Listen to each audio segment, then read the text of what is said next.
नमस्कार दोस्तों, जय हिंद, वंदे मातरम। मैं इंदु स्वागत करती हूँ आप सभी का आपके अपने चैनल आईपी स्टडी पॉइंट पे, जहाँ आपको तैयारी कराई जा रही है सीटेट 2024। जिन लोगों ने हमारी पिछली वीडियोस नहीं देखी हैं, तैयारी को और भी बेहतरीन बनाने के लिए हमारी वीडियोस देख सकते हैं। प्लेलिस्ट में जा करके पिछली वीडियोस देख सकते हैं। कंटेंट के साथ आपको क्वेश्चनर भी मिलेंगे, थ्योरी प्लस क्वेश्चन, तो तैयारी को और भी अच्छा बना सकते हैं। तो जुड़े रहिए हमारे साथ, पढ़ते रहिए हमारे साथ, आगे बढ़ते रहिए हमारे साथ। आज का जो हम टॉपिक है हमारा वो है मैथ्स पेडागॉजी, जो कि मैथ्स में 15 नंबर की पेडागॉजी आती है और 15 नंबर में क्वेश्चंस आते हैं। तो आज हम लोग क्वेश्चनर लगाएंगे। जो पिछले प्रीवियस के क्वेश्चंस हैं उन्हीं को हम लोग उठा के उसमें लाए हैं हमारे अपने, ये जो कंटेंट है हमारा आज का, और हम लोग आज क्वेश्चन लगाएंगे। तो फर्स्ट ऑफ क्वेश्चन हमारा आता है, क्वेश्चन नंबर फर्स्ट। गणित शिक्षण में गणितीय भाषा संबंधी समझ के विकास हेतु आवश्यक है। क्या कहा गया है कि गणित शिक्षण में जब हम गणित पढ़ाते हैं तो गणितीय भाषा संबंधी समझ के विकास के लिए आवश्यक है। क्या आवश्यक है? ए, गणित की क्रियाओं को क्रमबद्ध रूप से समझना। क्रमबद्ध है यहाँ पे, ठीक है, क्रमबद्ध रूप से समझना और विभिन्न दशाओं में गणितीय समस्याओं को समझना। सी, प्रत्ययों को संकेतों में प्रकट करना। ये सी है। डी, उपर्युक्त सभी। तो सभी चीज़ें क्या हैं इसके लिए आवश्यक, क्योंकि अगर गणितीय भाषा को समझना है उसके विकास के लिए तो सबसे पहले तो गणित की क्रियाओं को क्रमबद्ध रूप से समझना जरूरी है। विभिन्न दशाओं में गणितीय जो प्रॉब्लम्स होती उनको भी कई टाइप से, एक ही क्वेश्चन कई टाइप से लग जाता है, सूत्र वाइज कई उसमें फॉर्मूले रख करके हम लगा सकते हैं। ये होता है कि नहीं होता है? तो विभिन्न दशाओं में गणितीय समस्याओं को समझना। फिर अगला है कि प्रत्ययों को संकेतों में प्रकट करना। ये सभी जो हैं इम्पॉर्टेंट हैं। तो ऑप्शन कौन सा सही हो जाएगा? ऑप्शन नंबर डी बिल्कुल सही आंसर है फर्स्ट नंबर क्वेश्चन का। आते हैं नेक्स्ट क्वेश्चन पे। क्वेश्चन नंबर 2 क्या कहता है कि प्राथमिक कक्षा का एक बच्चा संख्या प्रक्रिया, चिन्हों, सिक्कों एवं घड़ी की सुइयों में अंतर स्थापित नहीं कर पाता। क्या कहा गया कि अंतर स्थापित नहीं कर पाता है। यह तथ्य इंगित करता है कि इस बच्चे को निम्नलिखित में किस प्रक्षेत्र में समस्या है। ए, श्रवण स्मृति, बी, प्रक्रिया स्मृति, सी, दृश्य प्रक्रमण, या फिर डी, भाषा प्रक्रमण। तो इसको क्या दिक्कत है? इसको प्रॉब्लम आ रही है दृश्य प्रक्रमण में। समस्या कहाँ पे है कि चिन्हों, सिक्कों एवं घड़ियों की सुइयों में अंतर स्थापित नहीं कर पा रहा है। तो देख के ही तो करेगा, दृश्य प्रक्रमण। Option number 2, option number C बिल्कुल सही आंसर है क्वेश्चन नंबर 2 का। नेक्स्ट क्वेश्चन पे हम आगे बढ़ते हैं। क्वेश्चन नंबर 3 की क्वेश्चन नंबर 3 क्या कहता है?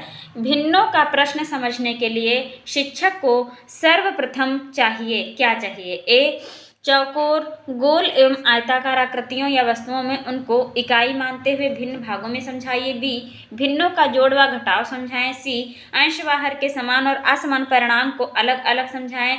या फिर डी, अंश को हर से भाग देकर उसके दशमलव अथवा पूर्णांक भाग को समझाएं। तो इसमें कौन सा ऑप्शन सही होगा क्वेश्चन नंबर 3 में? क्वेश्चन नंबर 3 में ऑप्शन नंबर ए सही आंसर है, क्योंकि भिन्नों का प्रश्न समझना है यहाँ पे। तो चौकोर, गोल एवं आयताकार आकृतियों या वस्तुओं में उनको इकाई मानते हुए भिन्न भागों में समझना है, ठीक है। हम बढ़ते हैं नेक्स्ट क्वेश्चन पे। क्वेश्चन नंबर 4 क्या कहता है? क्वेश्चन नंबर 4 कहता है कि स्टोर रेटिंग के अनुसार एक अच्छी इकाई योजना का उद्देश्य क्या है? अच्छी इकाई योजना का ऑब्जेक्टिव पूछा जा रहा है। ए, एक अच्छी इकाई योजना के अंतर्गत छात्र विभिन्न प्रकार की योजनाओं को बनाने में एवं उसके कार्यान्वयन में स्वतंत्र होते हैं। बी, अच्छी इकाई योजना की व्यापकता छात्रों की पहुंच के भीतर होती है। सी, अच्छी इकाई योजना में मूल्यांकन पक्ष एक महत्वपूर्ण अंग है। और डी, इकाई योजना के अंतर्गत छात्रों की व्यक्तिगत विभिन्नताओं का आदर किया जाता है।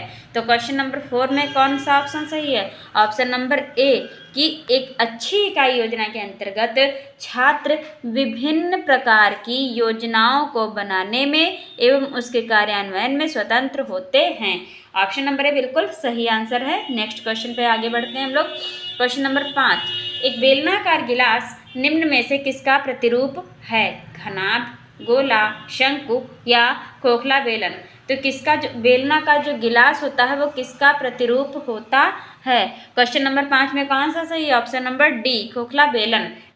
ऑप्शन नंबर डी सही आंसर है। नेक्स्ट क्वेश्चन, क्वेश्चन नंबर 6 क्या कहता है? कक्षा 2 का एक विद्यार्थी 162 को 162 पढ़ता है किंतु 1062 लिखता है। देखिए दो दो प्रॉब्लम्स आ रही। 162 को वो क्या करता है? 162 पढ़ता है, ठीक, और 1062 लिखता है। यह शिक्षक के लिए किस ओर संकेत करता है? तो किस ओर संकेत करता है? ऑप्शन ए, बच्चा संख्या की अभिव्यक्ति के विस्तारित रूप और लघु रूप से क्या है? भ्रमित है। ठीक है, यही ऑप्शन बिल्कुल सही है कि बच्चा संख्या की अभिव्यक्ति के विस्तारित रूप और लघु रूप से भ्रमित है। आएंगे हम नेक्स्ट क्वेश्चन पे। क्वेश्चन नंबर 7 क्या कह रहा है? गणित शिक्षण के दौरान बच्चों में त्रुटियों का विश्लेषण करने हेतु एक शिक्षक के लिए क्या आवश्यक है? गणित शिक्षण के दौरान बच्चों में त्रुटियों का विश्लेषण करने के लिए शिक्षक को क्या इंपॉर्टेंट है? तो ऑप्शन ए, बच्चों को गणित विषय के प्रति जागरूक करना, बी, बच्चों को गणितीय चिन्हों का सही प्रयोग करने के लिए समझाना, या फिर सी, बच्चों में समस्या का विश्लेषण तथा संश्लेषण करने की योग्यता का विकास करना, या फिर डी, उपर्युक्त सभी। तो ऑप्शन नंबर डी बिल्कुल सही आंसर है, सभी इसमें इंपॉर्टेंट हैं। आते हैं next question, question number 8। Question number 8 क्या कहता है?